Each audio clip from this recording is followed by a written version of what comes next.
Romanos 6,19 diz assim: assim como ofereceste os vossos membros, e veja que eu estou pegando só a parte que nos interessa, tá bom?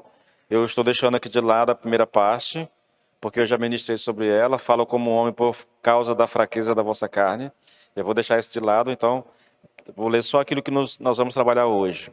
Assim como ofereceste os vossos membros para a escravidão da impureza e da maldade, para a maldade, assim oferecei agora os vossos membros para servirem à justiça, para a santificação.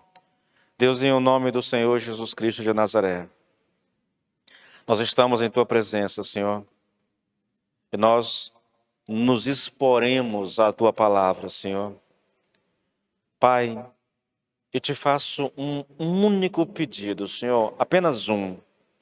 Ilumine o nosso entendimento, para que compreendamos verdadeiramente a Tua palavra, Senhor. Porque se isso fizer, Pai, os frutos disso se manifestarão na nossa vida. E é por isso que nós estamos aqui, Senhor, em o nome de Jesus. Amém e amém. Queridos, a gente vem trabalhando esse texto e explorando esse texto, assim, quase que exageradamente, porque eu poderia muito bem andar meio que apressado em relação ao que nós temos, irmãos. Eu poderia estar já adiantado isso aqui, mas, irmãos, eu acredito que o segredo da vida cristã é exatamente você mergulhar de cabeça na palavra, querido, tentando extrair dela tudo aquilo que é ensinado. Eu disse isso aqui a semana passada, eu vou repetir novamente.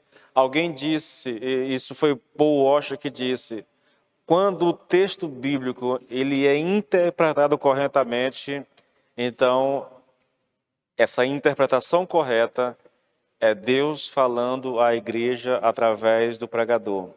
Eu creio nisso, irmãos, eu creio nisso. Isso significa, querido, que nós precisamos mergulhar no texto e tentar entendê-lo. E depois que a gente entender o texto, nós precisamos extrair dali. Ou faz isso simultaneamente, entendeu? A gente vai explicando o texto e tirando as lições. É o que nós temos feito aqui nesse livro, nesse versículo. Na verdade, nas pregações que eu faço, quase todas elas é assim que eu sigo, né?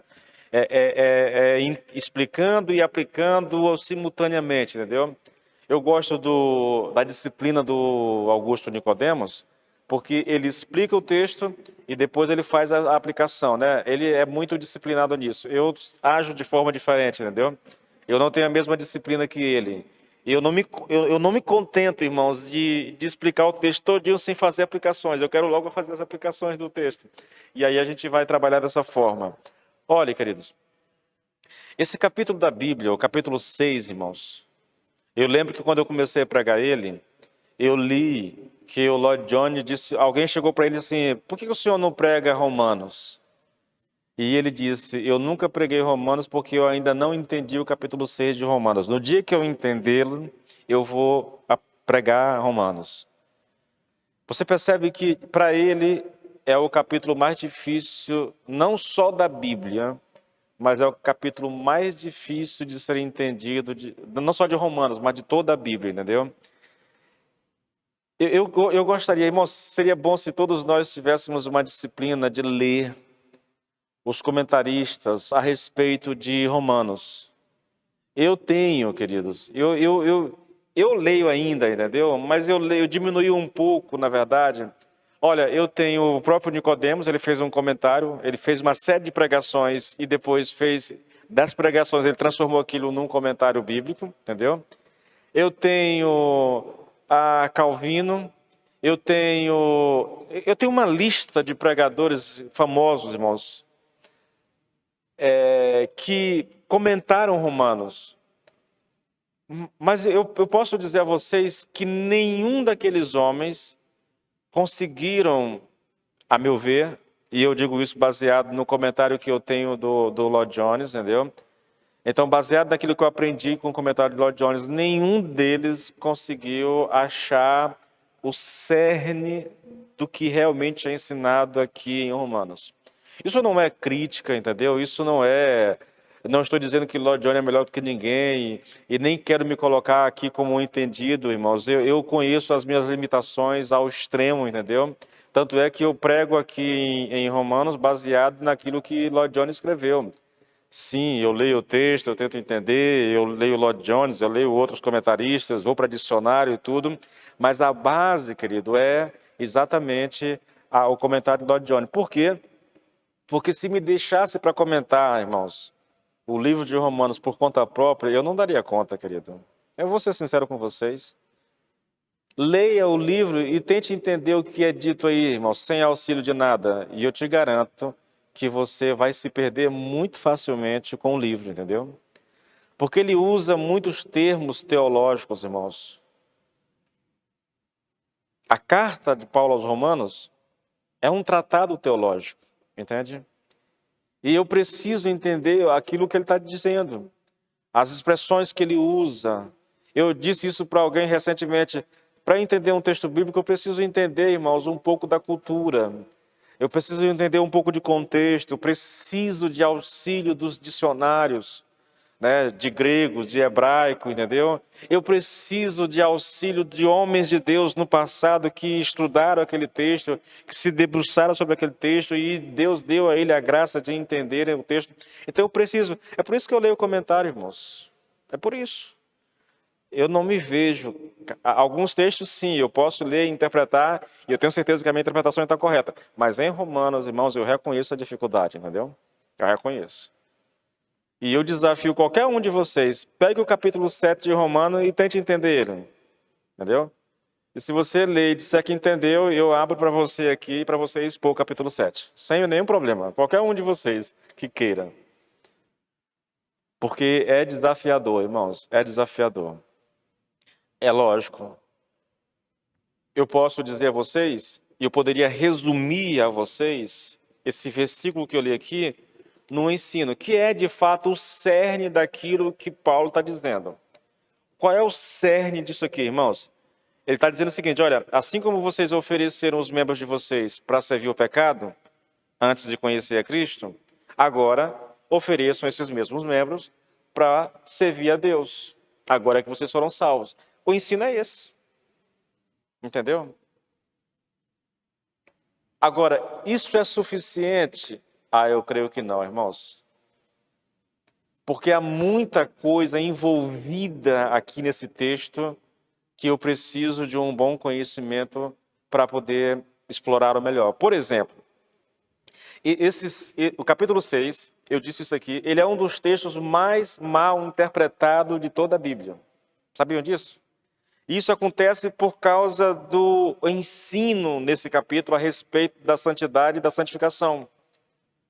Olha, queridos, eu vou citar aqui um pedacinho de um livro que eu terminei de ler agora recentemente, e eu vou só reprisar, tá bom? Então não vou me ater muito, eu só vou reprisar para poder chegar naquilo que eu quero. Quando um homem chamado J.I. Packer, ele escreveu um livro chamado Na Dinâmica do Espírito Santo. E ele está tratando da obra do Espírito Santo e ele chega na obra da santidade, da santificação, entendeu? Aí ele traz a perspectiva da sua época a respeito do ensino de santidade. Aí ele fala do ensino agostiniano, que é uma teologia de santidade baseada no ensino de Agostinho, entendeu? E para ele, para Agostinho, a atividade incentivada pelo ensino de santidade, ela é intensa da parte do homem, entendeu? E ela ocorre em 4 estágios. Primeiro ele diz, eu não vou explicar porque você está na pregação da semana passada, se alguém tiver dúvida, recorre lá ao YouTube e também ao Facebook, porque está lá, tá?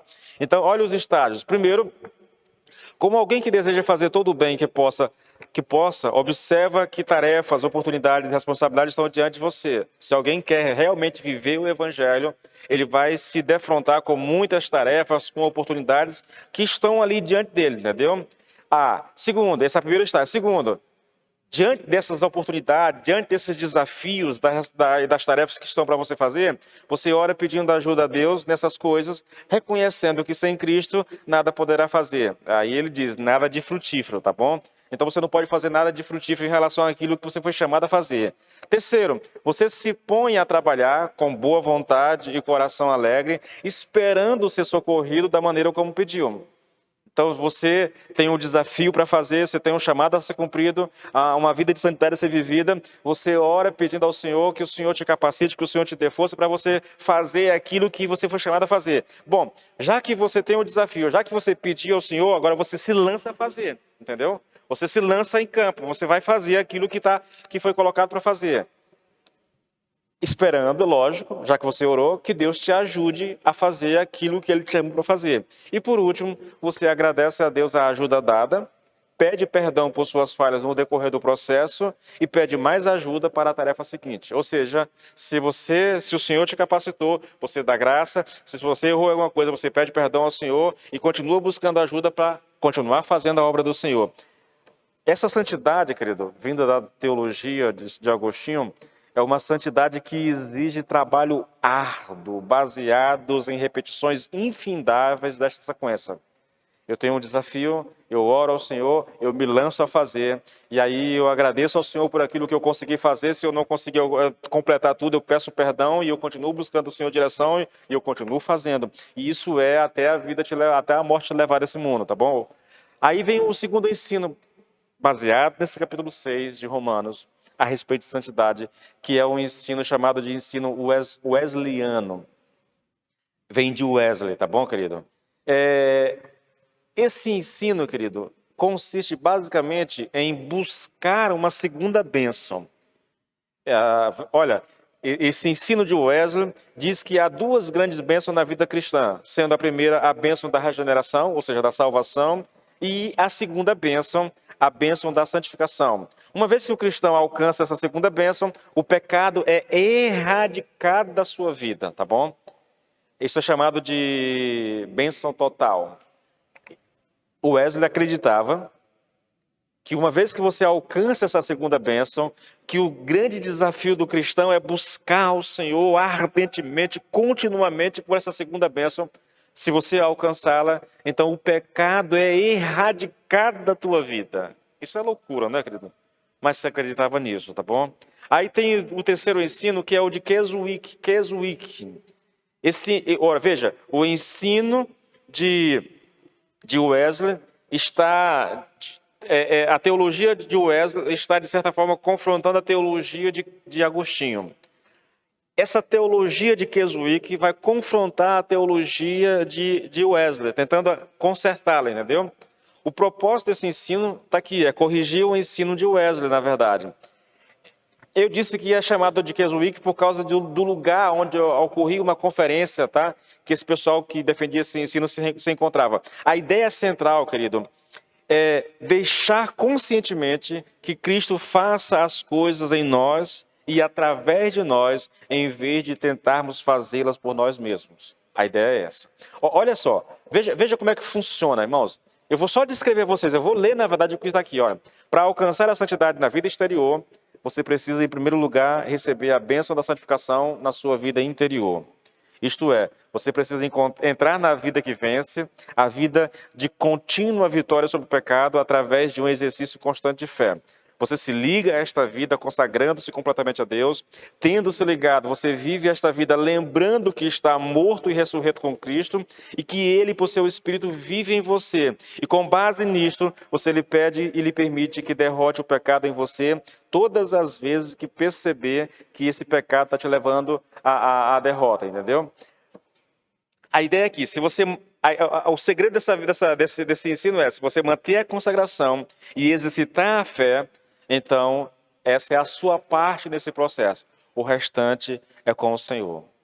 Funciona de forma diferente, porque aqui não diz que o pecado é erradicado, mas diz que se você manter a sua consagração e a sua fé, veja, a fé é naquilo que está escrito. Você tem que lembrar que você morreu para o pecado, que Cristo habita em você, que o Espírito dele está em você, que você já ressuscitou entre os mortos também, e por causa disso, dessa lembrança constante, tá, que é a sua parte, que é a sua busca, então o restante fica com Deus. Toda vez que você estiver diante do pecado, o Espírito Santo vai te habilitar a vencer aquele pecado. É uma teoria interessante, irmãos. É uma teoria. Veja, eu citei 3 teorias a respeito de santidade baseado nesse ensino de Romanos 6. Essa última aqui, eu ainda peguei um pouquinho dela. Eu imagino que ainda esteja por aí, porque em tempos de internet e redes sociais, né? Mas eu ainda peguei. A ideia é, você não tem que lutar contra o pecado, você tem que se entregar a Deus e esperar que Ele vença o pecado por ti. O segredo da vida cristã, eu ouvi isso, irmãos. O segredo da vida cristã é você não lutar contra o pecado. É loucura, tá bom? Bom, querido, por causa dessas confusão aqui a respeito dessas interpretações, querido, de santidade, de santificação oriundas desse capítulo, eu queria extrair aqui com vocês, e aqui é a ministração de hoje, tá bom? Eu queria extrair aqui alguns princípios importantes a respeito de santidade, tendo como base o versículo 19 do capítulo 6, tá? Então eu vou ler mais uma vez o capítulo 6, o versículo 19, e aí nós vamos extrair aqui alguns princípios a respeito de santidade. Veja, isso está no comentário de Lloyd Jones, tá bom? Eu estou trazendo para cá, é lógico, tentando adaptar um pouco a nossa realidade, às vezes fazendo citações inteiras dele, tá? Mas a ideia a proposta é, esse ensino aqui, esses princípios a respeito de santidade, que eu vou citar a vocês, eles são a interpretação correta desse versículo 19 e do capítulo 6. Contrariando um pouco a ideia de Agostinho, de Wesley e o ensino de Keswick. Na verdade, o ensino de Agostinho é mais parecido, é mais semelhante, se você observar, é mais semelhante. Quando eu estiver colocando os princípios, você vai perceber que o ensino que mais se parece com isso aqui é o ensino de Agostinho, a teologia de Agostinho, entendeu? Então vamos lá. Lendo o texto, assim como oferecestes os vossos membros para a escravidão da impureza e da maldade, para a maldade, assim também, o também não está aqui, mas está subentendido, assim também oferecei agora os vossos membros para servirem à justiça para a santificação. Então, o primeiro princípio é o seguinte, irmãos, nós temos aqui não apenas uma exortação, mas uma ordem. Oferecer os nossos membros a Deus para a santificação não é uma exortação, é uma ordem de Deus, tá bom? Assim como oferecestes, assim oferecei. É assim que está escrito, querido. Oferecer aqui, irmãos, a gente já viu isso aqui, quando estudou o versículo 13, oferecer aqui é pôr a serviço de. Então, assim como vocês puseram os membros de vocês a serviço do pecado, assim agora vocês ponham os membros de vocês a serviço de Deus. É isso que Paulo está dizendo, entendeu? Isso seria a síntese desse ensino. Eu poderia dizer isso a vocês, me contentar com isso e pular para o versículo 20. Mas eu acho que não é suficiente, irmãos. A ideia é a seguinte, irmãos. Pense num soldado que se apresenta ao seu comandante no quartel. Agora que ele se apresentou, ele está a serviço do seu comandante e do seu estado. Todas as suas habilidades e propensões estarão agora a serviço daquele comandante e daquele estado. Ele se apresentou, entendeu? Ele se ofereceu, ele se pôs a serviço do estado e do comandante a quem ele serve, entendeu? Então, tudo o que ele está a serviço daquele comandante. O comandante vai dizer como que ele tem que fazer, o que ele tem que fazer, ele está a serviço. É nesse sentido que nós devemos nos oferecer a Deus. Nós temos que nos apresentar a Deus e dizer, Senhor, eis-me aqui para aquilo que o Senhor quer para a minha vida, entendeu? A ideia é essa. Veja, querido, essa abordagem aqui, irmãos, é a maneira como o Novo Testamento trata da santidade e da santificação. É sempre em termos de ordem. Nunca é um apelo, é sempre um comando um comando é um comando que quem ouve tem que obedecer. É como se é a ideia do comandante. O comandante dá uma ordem e você tem que obedecer. Olha uma coisa interessante. Eu assisti um filme uma vez. Eu vou até tentar relembrar o nome do filme e para assistir novamente. Aconteceu na Marinha, e isso foi um caso real, na verdade. Aconteceu na Marinha, e o comandante deu uma ordem, e essa ordem, se eu não me engano, fez com que um homem matasse um outro, um marinheiro, né? Aí isso foi para a justiça, né? E na justiça, a intenção do advogado era dizer o seguinte: olha, ele matou porque estava a serviço, entendeu? Então, se ele matou a serviço do seu comandante, o responsável não é ele, o responsável é o comandante, porque ele, como marinheiro, a única alternativa a ele era obedecer, e ele ganha a causa em relação a isso. É uma forma de ilustrar o que eu estou colocando aqui, entendeu? É uma forma de ilustrar o que eu estou colocando aqui, queridos. Contrário a isso, você lembra do ensino de Keswick? Se você quiser viver em santidade, consagre-se a Deus e lembre-se que você já morreu com Cristo. O resto é com Deus. Essas pessoas, queridos, elas tinham que manter... E olha, a ideia de manter isso em mente, irmãos, é muito importante, queridos. Nós pecamos porque nós não mantemos a palavra na nossa mente e no nosso coração. Esses irmãos, eles tinham o tempo todo em mente o seguinte: eu já morri com Cristo, eu já ressuscitei com Cristo, o Espírito Santo habita dentro de mim. Então, por causa disso, dessa verdade a meu respeito, eu sei que quando eu precisar, o Espírito Santo vai me habilitar a vencer o pecado. Eu não tenho que lutar. Eu não tenho que me esforçar. É o Espírito Santo que habita em mim, vai fazer com que eu vença o pecado. Irmãos, isso leva, sim, para um erro teológico e para às vezes para um dilema na vida prática, entendeu? Mas ainda assim, querido, é uma tentativa de aplicar a palavra à sua vida. É uma tentativa de viver aquilo que está escrito. Sim, a interpretação está errada, a aplicação mais ainda. Mas é uma tentativa de viver. Há um ponto aqui nesse pensamento que é muito válido, irmãos. Nós deveríamos o tempo todo, irmãos, lembrar quem nós somos. Eu vou falar muito sobre isso hoje, daqui a pouquinho, tá bom? Nós deveríamos lembrar quem nós somos. Nós deveríamos ruminar a palavra de Deus, irmãos. Talvez a melhor forma de fazer isso seria pegar porções da palavra de Deus, memorizá-las e ficar repassando na sua mente, entendeu? Com a intenção, sim, de aprender, com a intenção, sim, de você se fortalecer. Queridos, é fundamental. Eu vou já falar sobre isso, então aguarda só um pouquinho, tá bom? O segundo princípio é o seguinte: se viver em santidade é uma ordem, porque eu disse que o primeiro princípio é esse. O primeiro princípio é que a vida em santidade é uma ordem de Deus, não é um pedido, não é uma sugestão, entendeu? É uma ordem do Senhor. Então, se viver em santidade é uma ordem de Deus, então é algo que nós podemos fazer. Assim como vocês puseram seus membros a serviço do pecado, assim também ponham esses mesmos membros a serviço da justiça. Veja, querido, o apóstolo aqui não está nos dizendo, né, que uma vez que nós somos cristãos, tudo que nós devemos compreender é que se tão somente nos rendermos, tudo isso será feito em nosso favor. Não, não é isso que ele está dizendo, irmãos.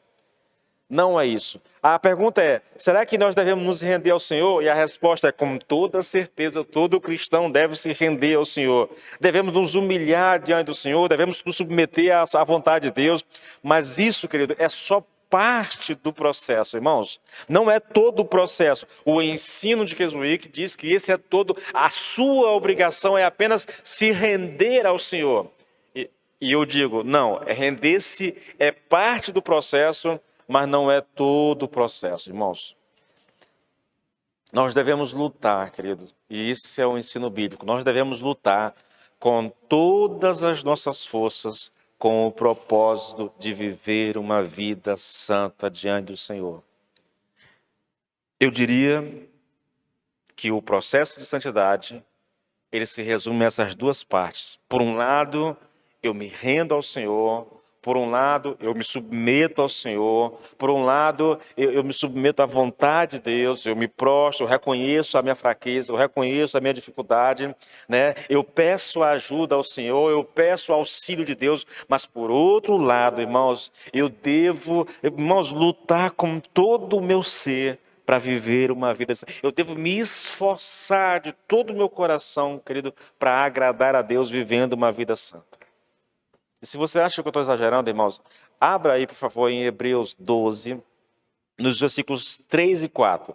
É lógico que eu peguei uma tradução que enfatizasse aquilo que eu quero enfatizar a vocês. Então, ouça aí, olha. Se vocês querem evitar se sentirem desanimados e cansados, pensem na resignação de Jesus, enquanto homens pecadores faziam essas coisas tão terríveis com ele. Afinal de contas, vocês ainda não lutaram contra o pecado a ponto de derramar o seu próprio sangue. Percebe aqui, querido? Vocês ainda não lutaram contra o pecado a ponto de derramar o próprio sangue. Ele está fazendo uma referência a Jesus. Entende? Não é que Jesus lutou com o pecado dele. Ele não tinha pecado, irmãos. Não é isso, entendeu? Mas a luta dele em nosso favor, para vencer o pecado em nosso favor, custou-lhe literalmente todo o seu sangue, irmãos. Então ele está dizendo o seguinte, olha, lute a ponto de derramar sangue. Isso é, irmãos, lute com todas as suas forças, lute com todo o seu ser, se esforce, dê o seu melhor, não desista, não se renda ao pecado, entendeu? Faça aquilo que você sabe que tem que ser feito, querido. Essa é a ideia, irmãos. E esse é o ensino neotestamentário sobre santificação. Nada desse negócio de você ficar parado, só dizendo, Senhor, eu me consagro a Ti, eu creio que Jesus morreu na cruz em meu lugar, eu creio que eu estou morto com Jesus, eu creio que o Espírito Santo habita em mim, tudo isso é verdade, tudo isso tem que ser relembrado, mas isso é apenas parte do processo. Não é o processo todo, querido. Não é o processo todo. Olha, queridos, eu imagino que vocês não tenham acesso a esse tipo de ensino sobre santidade, o de Wesley, o de esse ensino de Keswick aqui, talvez nem mesmo ao ensino agostiniano. Talvez vocês não tenham acesso a isso, talvez vocês não tenham, parem para ouvir pregadores que falam sobre isso, né? Ainda que seja possível, porque, irmãos, eu sei que por causa das redes sociais, a gente está exposto a qualquer coisa, entendeu? Se eu não tiver um certo critério naquilo que eu vou ouvir, eu posso me expor a muita coisa errada, querido, nas redes sociais. Mas eu creio que não é uma coisa que ameace a realidade da igreja, entendeu? Eu nunca ouvi falar, pelo menos eu nunca conversei com irmãos que disseram assim, pastor, para vencer o pecado, eu tenho apenas que me render ao Senhor. Ou ninguém nunca me perguntou, na verdade, o que eu deveria fazer para vencer o pecado. Talvez isso revele uma falha em nós, né? Porque essa é uma luta constante, irmãos. Como é que a gente vence o pecado na nossa vida? Como é que a gente vence as tentações? Porque elas estão aí o tempo todo. O pecado está à nossa porta o tempo todo, nos assediando o tempo todo. Como é que você luta contra o pecado? Como é que você vence o pecado? Eu creio que o segredo é esse, irmãos. Por um lado, nós nos rendemos totalmente diante do Senhor, reconhecendo a nossa fraqueza e a nossa incapacidade de sozinho vencer o pecado. Por isso nós nos rendemos ao Senhor, clamamos por ajuda e do outro lado, irmãos, nós nos esforçamos para não pecar. Nós lutamos para não pecar. Isso implica, irmãos, em pedir ajuda muitas vezes, em pedir socorro muitas vezes, em abrir mão de coisas. Na verdade, a Bíblia diz não só para eu fugir do pecado, a Bíblia diz para eu fugir da aparência do mal. Entende? Santidade é uma coisa tão séria que eu devo fugir até mesmo aquilo aparenta ser mal, alguma coisa mal, ou algum tipo de maldade, então fuja daquilo. Esse é o ensino da Bíblia, irmãos.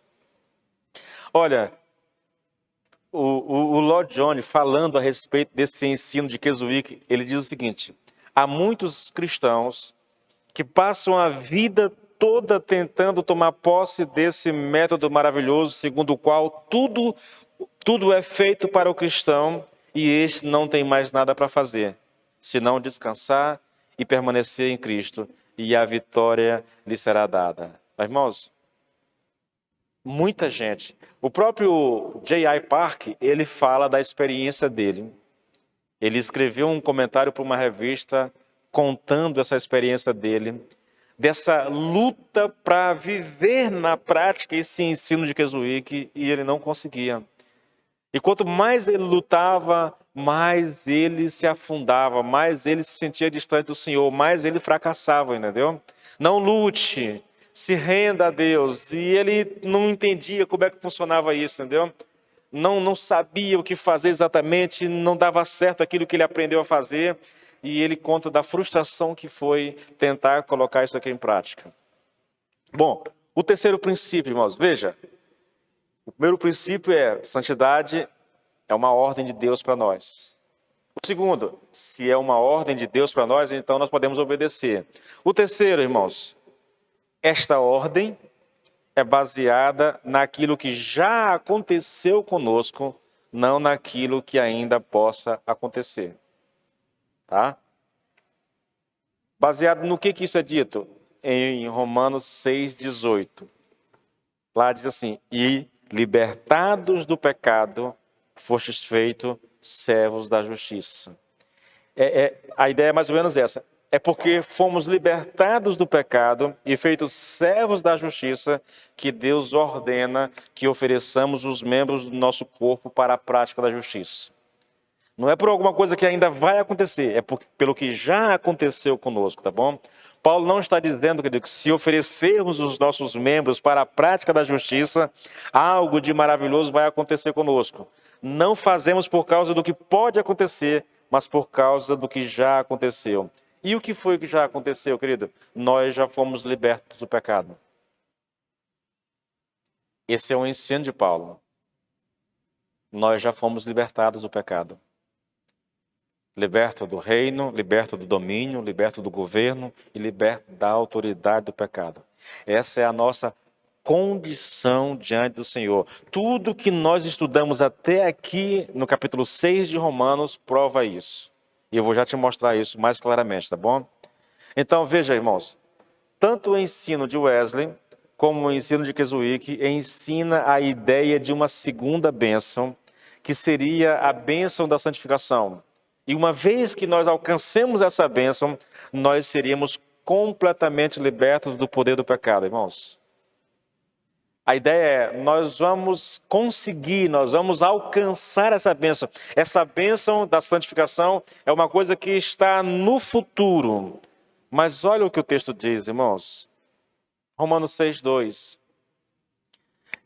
Que é a resposta a uma pergunta. Que diremos, né? Permaneceremos no pecado para que a graça seja abundante?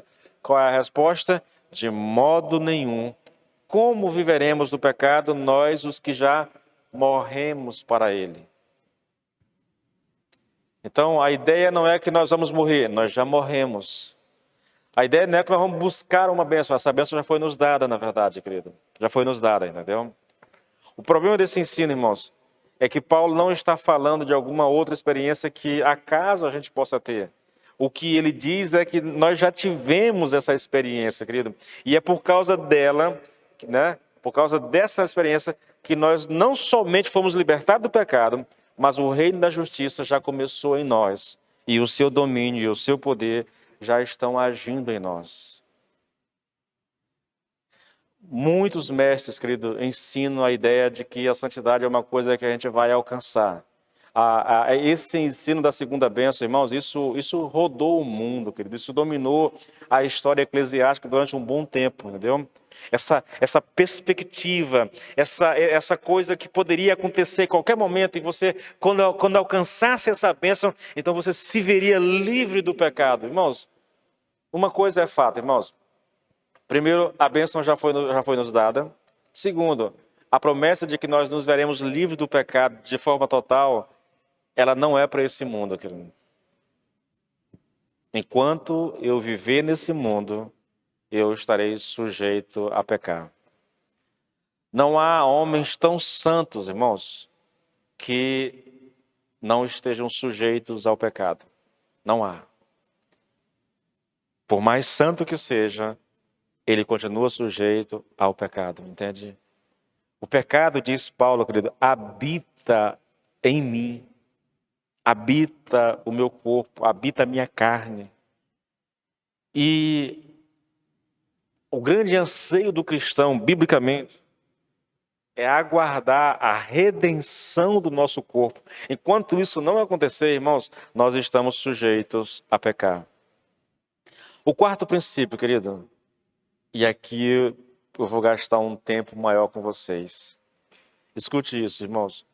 O método e o meio para aprender e praticar a santificação consistem, pois, em nos fazer compreender a nossa posição e o nosso lugar, e em levar-nos a agir de acordo com essa posição e esse lugar. Simplificando isso aqui ao extremo, querido, a ideia é: se você quer viver em santidade, seja quem você é. Ah, pastor, não simplificou nada, foi piorar, né? Não, irmãos, não.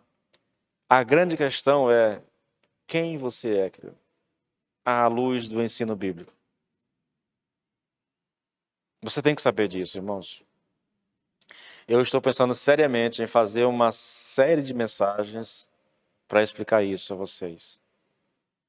Mas, de maneira geral, sem entrar em muito detalhe, usando, na maioria dos textos aqui, apenas o capítulo 6 de Romano, eu quero te dizer quem você é à luz da Bíblia, irmãos. Primeiro, Romanos 6 diz que você é alguém que já morreu para o pecado. Versículo 2, versículo 8, 9 e 10 diz isso. Na verdade, quase todo o capítulo, Paulo vai repetindo a mesma coisa. Irmãos, isso é uma coisa simplesmente tremendo, a necessidade de Paulo dizer que nós já morremos para o pecado. Ele vai dizer isso de várias maneiras possíveis, mas ele está sempre repetindo a mesma ideia. Vamos aqui, irmãos, olha, o versículo 2 eu já li, né? De modo nenhum, como viveremos o pecado, né? A nós que já morremos para ele. Agora, versículo 8 e 9 e 10, olha. Ora, se já morremos com Cristo, que é morrer para o pecado, é morrer com Cristo, tá bom? Cremos que também com ele viveremos, sabedores que, havendo Cristo ressuscitado dentre os mortos, já não morre. A morte já não tem domínio sobre ele. Pois quanto a ter morrido, de uma vez para sempre morreu para o pecado, mas quanto a viver, viveu para Deus. O texto está falando de mim? Não diretamente. Está falando de Cristo. Mas porque eu estou em Cristo, aquilo que aconteceu com ele é atribuído a mim. Portanto, eu já morri para o pecado. Quem você é? Você é alguém que já morreu para o pecado. Quem você é? Você é alguém que foi inserido em Cristo Jesus. Foi mergulhado em Cristo Jesus. O Espírito te inseriu em Jesus Cristo. Você é essa pessoa. Tá? Quem você é? Você é alguém que foi sepultado, mas também ressuscitado com Cristo Jesus. Eu posso ler os textos, irmãos. Está aqui versículo 3 e 4, entendeu? Quem você é? Você é alguém que teve o seu velho homem crucificado em Cristo Jesus. Você é alguém que foi libertado do poder, do governo, da autoridade, do pecado. Você é alguém que está vivo para Deus. Você vive para Deus agora. Você não vive mais para o pecado. Essa era a sua condição antes de ser salvo, antes de conhecer Cristo. Essa era a condição do velho homem, do homem que estava em Adão. Agora, esse novo homem que está em Cristo, ele não vive mais para o pecado, ele vive para Deus. Isso é quem nós somos, irmãos. Ouça, querido, não encontramos no Novo Testamento algum ensino que diz: Cristo foi crucificado por você, o que resta agora é que você seja crucificado com Cristo. Na verdade, ninguém poderá ser cristão a menos que tenha sido crucificado com Cristo. Em nenhuma parte do Novo Testamento há apelo dirigido ao cristão para que ele seja crucificado com Cristo. Por quê? Porque isso já aconteceu, irmãos. O fato de que ele é cristão significa necessariamente que isso já aconteceu com ele. Você não pode ser cristão sem estar em Cristo, sem ter sido batizado nele, em sua morte, em sua ressurreição, em tudo o que ele é e fez. Esse é o argumento, querido, que está dos versículos 1 até o 10. Todo o ensino a esse respeito nós temos aqui nesses versículos, querido. Então, essa é a nossa condição. Isso é quem eu sou. Esse é quem eu sou, querido. Isso é quem eu sou. Olha, deixa eu contar uma coisa para vocês. Eu comecei a assistir um filme que eu vou terminar de assistir. Eu comecei a assistir na casa do Alex, no domingo. O nome do filme é A Origem. O filme traz a história de um homem, a história principal é a dele, entendeu? Ele é um cara, eu ainda não assisti o final, então eu não sei contar exatamente, mas ele está fugindo, porque parece que a esposa morreu e a acusação recai sobre ele de ter matado a esposa. Então ele está fugindo e ele trabalha com a mente das pessoas, entendeu? Ele mexe com a vida das pessoas no inconsciente dela. Ele foi chamado por um bilionário para implantar uma ideia no subconsciente do filho de um concorrente dele lá. A ideia era que o filho deveria vender o império do pai. Entende? A ideia Então, o filme vai girar em torno disso.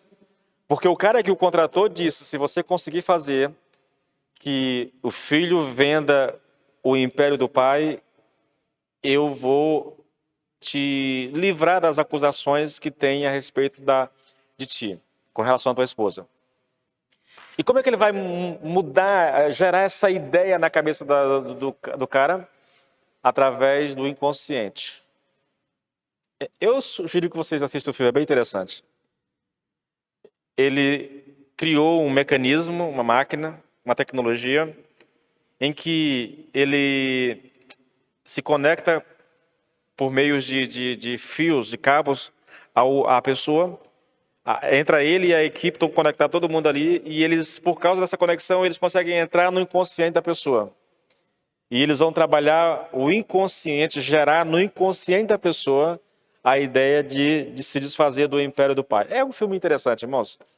Você podia assistir comigo isso, né? É bem interessante o filme. Por que o filme é bacana? Porque fala do nosso inconsciente. O nosso inconsciente, querido, registra tudo aquilo que nós vemos, tudo aquilo que nós ouvimos e tudo aquilo que acontece conosco. Ele registra tudo, não há nada. Eu sei que as pessoas exageram um pouco quando falam de mensagens subliminares, mas na verdade, querido, muito do que se vê nas mídias tem esse propósito. Eu estava assistindo um documentário do Brasil Paralelo, eu já volto aqui para o nosso texto, tá bom?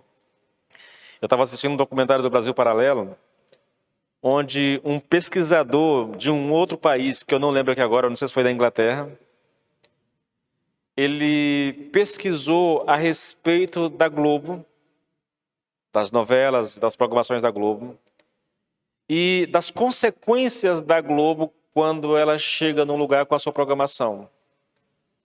O número de divórcios. E por que ele diz assim, olha, por que há esse aumento do número de divórcio? Porque a Globo está implantando uma mensagem no teu inconsciente. Divórcio, separação, traição, o tempo todo, irmãos, o tempo todo, em todas as novelas, em todas as programações, e aquilo, nós pensamos assim, mas eu vejo isso não vai me influenciar. Você que pensa. Porque você está simplesmente abarrotando o teu subconsciente com informações a esse respeito. Entende? Ali, o tempo todo, empurrando essa mensagem. Queridos, tudo Escute mais uma coisa que eu vou te dizer. Esses caras que estudam a ideia do subconsciente, eles dizem uma coisa interessante. As nossas reações hoje, a respeito de um monte de situação que nós não conseguimos explicar por que nós agimos como agimos, elas estão baseadas no nosso inconsciente. O nosso inconsciente é como se fosse aquela parte que fica submergida, não tem um iceberg. A ponta é o nosso consciente e o que está abaixo do limite da linha da água é o nosso inconsciente. E é aquilo que nos move a fazer o que nós fazemos e que nos leva a agir como nós agimos. Então, se você está se empanturrando com essa porcaria, querido, o tempo todo, traição, adultério, infidelidade, aquela coisa toda, sabe, essa coisa do homem casado ficar namorando com o outro, essa coisa do homossexualismo. Irmãos, olha, ainda bem como eu não sou conhecido, talvez isso aqui nunca chega, né, não vai ser censurado. Eu lembro a primeira vez que a Globo tentou implantar um casal homossexual numa novela. Eu não lembro o nome da novela, mas eu lembro. E eu lembro quando eles resolveram tirar o casal. Uma explosão num prédio matou um dos caras. E por que eles tiraram? Porque eles lançaram o casal e depois faz-se uma pesquisa para a reação das pessoas. E a reação foi extremamente negativa, então eles tiveram que tirar o casal da novela. Matou-se um dos personagens. Só que... Torre de Babel, né? Isso. Depois, de novo um casal. E depois, de novo um casal. De novo um casal. E aí o povo vai... Tipo assim, aquela ideia vai sendo gerada em nós, irmãos. E nós vamos nos acostumando com ela. Lentamente. Lembra lá da parábola da rãzinha que é colocada em água morna? Se você colocar em água quente, ela pula na mesma hora. Você colocou na água morna, entendeu? Fria, quase morna. Tá ambiente a temperatura, ela não vai se... E a água vai aquecendo pouquinho, e aí quando ela se dá conta, ela está cozinhando junto com a água. Então a ideia é não chocar, é cauterizar nossa mente. Quando a ideia se transformou uma ideia aceitável socialmente, vai-se um passo adiante. Qual é o passo? O beijo gay. Quem não lembra disso, irmãos? Quem não lembra disso? Esses caras, querido, boa parte deles, usam essas teorias do inconsciente para fazer isso conosco. Eles são pacientes e sabem aplicar isso à nossa vida, entendeu? Por que é importante, irmãos, eu me alimentar da palavra de Deus? E por que é importantíssimo eu ruminar a palavra de Deus? Sabe aquela coisa? Eu tô no meu dia a dia, de repente, puxa, eu memorizei o Salmo 23. O Senhor é o meu pastor e nada me faltará.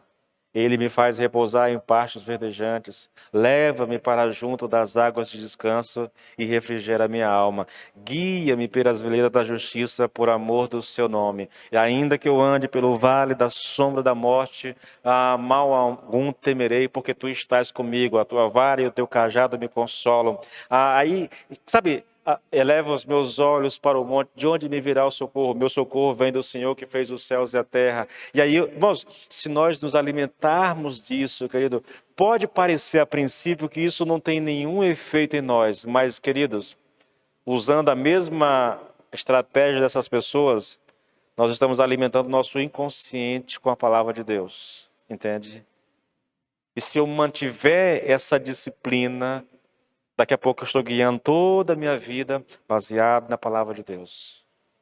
Então é necessário, irmãos, eu já morri com Cristo, eu estou inserido em Cristo, eu já morri para o pecado não tem domínio sobre minha vida, eu estou unido espiritualmente ao Senhor Jesus Cristo, por causa disso eu morri com Ele, eu fui sepultado com Ele, eu ressuscitei com Ele, por causa disso eu estou assentado nas regiões celestiais em Cristo Jesus, irmãos, e aí eu vou alimentando não só a minha mente consciente, a minha alma, mas eu vou alimentando também o meu inconsciente com a palavra do Senhor. Olha uma coisa, como poderá o jovem guardar puro o seu caminho? Observando, segundo a tua palavra. Observando, segundo... Lembra lá do texto? Lâmpada para os meus pés é a tua palavra e luz para os meus caminhos. Irmãos, eu preciso me alimentar, querido. Como é que a gente vence essa guerra, querido, com relação à vida de santidade, irmãos? Lembrando quem você é. Quem você é, irmãos? Veja, você era um ramo de uma figueira brava que foi inserido na figueira verdadeira, que é Jesus. João 15. Você é alguém que foi escolhido por Deus para viver em santidade e foi escolhido por Deus antes da fundação do mundo. Efésios 1, 4 e 5. Quem você é, querido? Você é alguém tão amado por Deus que Ele enviou Jesus para morrer por ti quando você ainda era um inimigo de Deus. Quem você é, irmãos? Você é alguém que foi tirado do império das trevas e transportado para o reino de Deus. Eu preciso alimentar a minha alma com essas verdades, irmãos. Para se vencer, querido, para se viver em santidade, eu preciso saber quem eu sou, irmãos. E só é possível saber quem eu sou. Não adianta você consultar horóscopo para saber o teu dia. Não adianta você... Irmãos, vai para a palavra e alimente a tua alma com a palavra de Deus.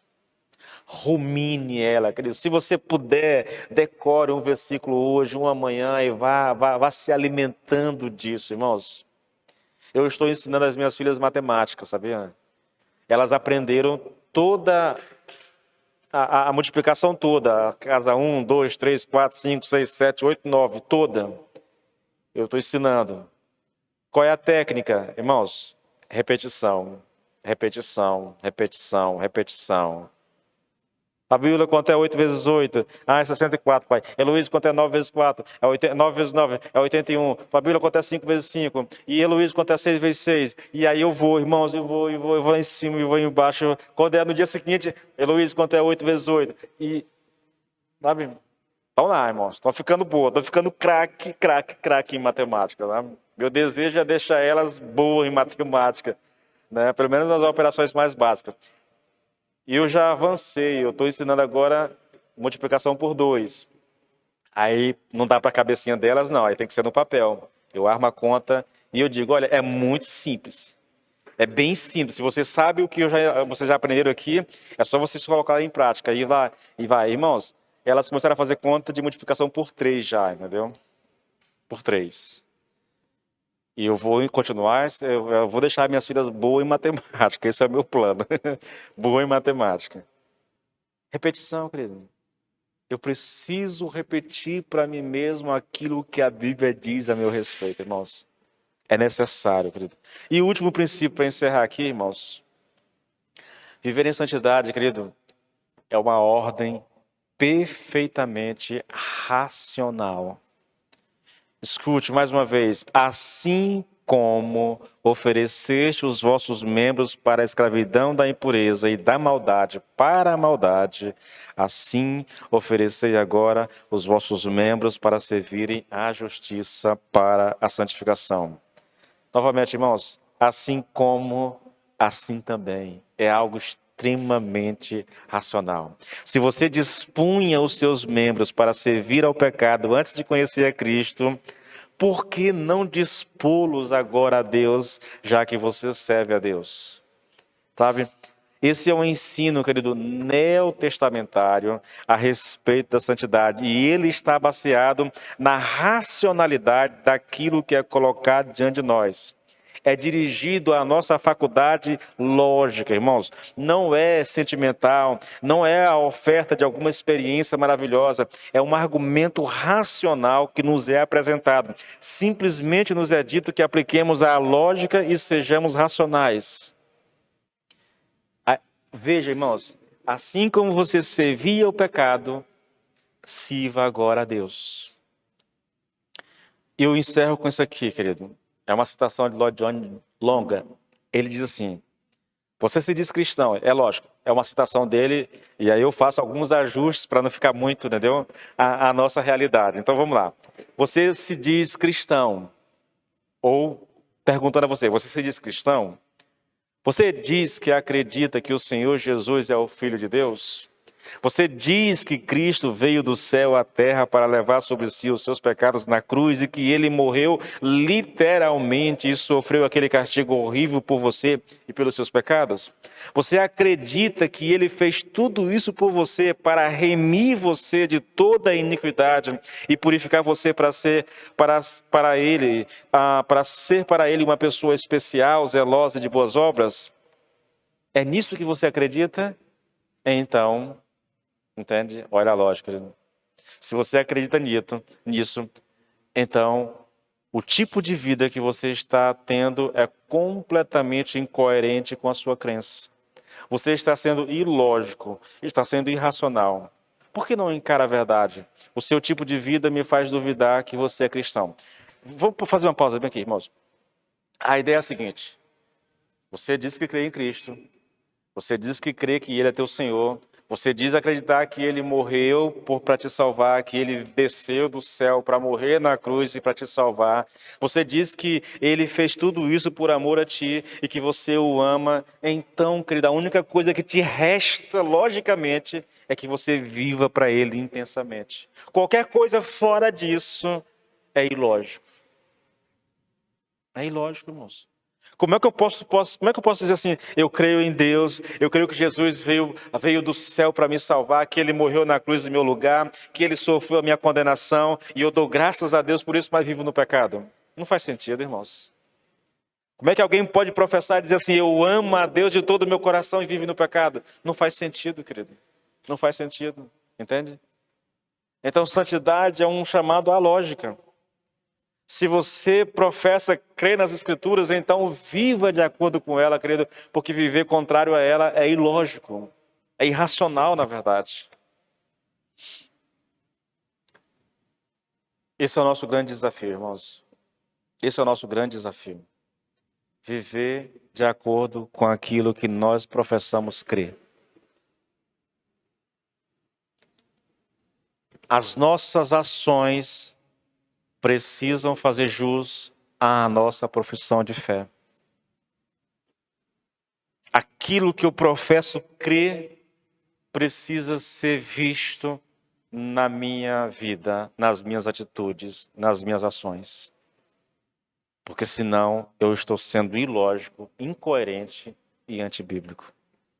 Amém, querido? Coloque-se de pé, vamos encerrar. Nosso desafio é esse, irmãos. Saiba quem você é e viva de acordo com isso. Eu vou ver se eu começo esses dias uma série de ministrações devocionais trabalhando isso em nós. Trabalhando isso em nós. Pai, em o nome do Senhor Jesus, nós nos expusemos à Tua palavra, Senhor. Pedimos a iluminação do Teu Espírito para compreendê-la. Agora, Senhor, cabe a nós o desafio de vivermos aquilo que nós aprendemos. Eu sei que nós necessitamos de graça. Eu sei que por conta própria nós não somos capazes de viver uma vida agradável a Ti, Senhor. Por isso nós pedimos ajuda. Por isso nós pedimos força. Por isso nós pedimos que o Espírito nos capacite, nos habilite a viver uma vida que Te agrade, Senhor. Mas isso não exclui o nosso esforço, o nosso sacrifício, a nossa determinação de viver uma vida santa e reta diante de Ti. Ajude-nos, por amor do Teu nome, Senhor, a vivermos em santidade. Te peço isso em nome de Jesus e para a glória do Teu nome.